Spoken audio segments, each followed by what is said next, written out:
Hello everyone, मैं Vishal Kumar Singh. Welcome to my YouTube channel.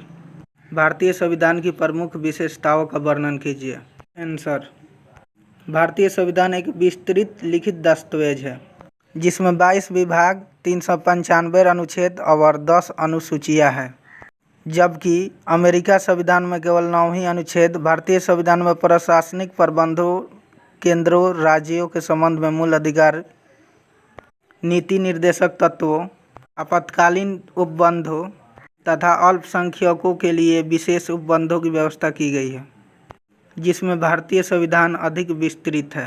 औपनिवेशिक प्रणाली का अंत: नए संविधान ने ब्रिटेन की भारत पर संप्रभुसत्ता का अंत कर दिया है। भारतीय संविधान के अनुसार प्रभुसत्ता अब भारतीय जनता में निहित है। संपूर्ण प्रभुत्व संपन्न लोकतंत्रात्मक गणराज्य: संविधान की प्रस्तावना में भारत को संपूर्ण प्रभुत्व संपन्न लोकतंत्रात्मक गणराज्य कहा है।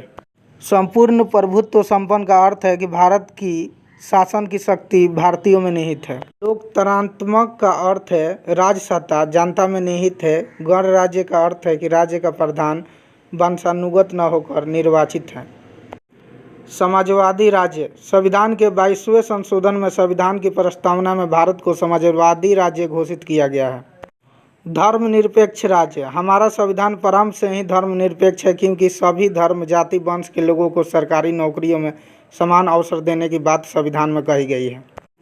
सभी नागरिकों को किसी भी धर्म को स्वीकार करने की स्वतंत्रता है। 42वें संशोधन में प्रस्तावना में भारत को एक धर्मनिरपेक्ष राज्य घोषित भी कर दिया गया है।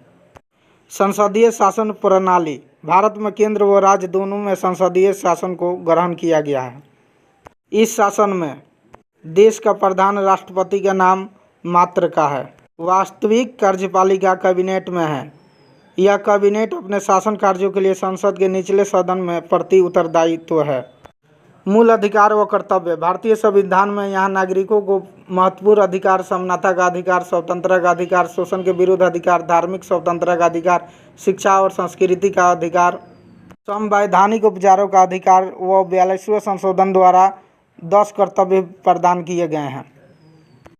राज्य के नीति निर्देशक सिद्धांत: संविधान में नीति निर्देशक सिद्धांत में जिन पर भारत की आर्थिक, सामाजिक और राजनीतिक नीति निश्चित की जाएगी।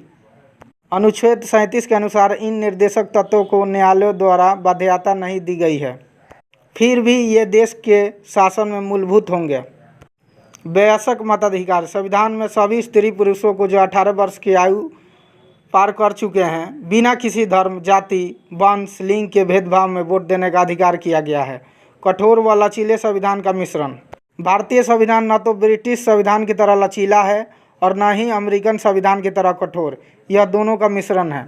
एकहरी नागरिकता: भारतीय संघ में नागरिकों को एकहरी नागरिकता प्राप्त है, जबकि वही अमेरिकन संघ में नागरिकों को दोहरी नागरिकता प्राप्त है। भारत में राज्य नागरिकता की व्यवस्था है।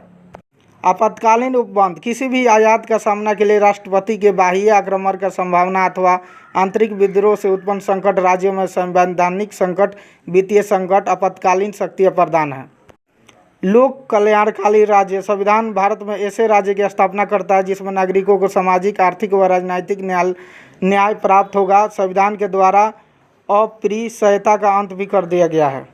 लोक प्रभुसत्ता: संविधान द्वारा प्रभुसत्ता जनता में निहित है। प्रस्तावना में स्पष्ट है कि हम भारत के लोग इस अपनी संविधान सभा में आज तारीख 26 नवंबर को तत् द्वारा इस संविधान के अंगीकृत अधिनियम और आत्मसमर्पित करते हैं। भारतीय संविधान में इतना विस्तृत है और इसमें इतने संशोधन हुए हैं कि यह अपने मौलिक संरचना को खोता जा रहा है। विस्तृत होने के साथ ही अस्पष्टता नजर आती है। केंद्र व राज्यों के बीच कई बार विवाद की स्थिति उत्पन्न होती है। यह अस्पष्टता के कारण ही उत्पन्न होती है।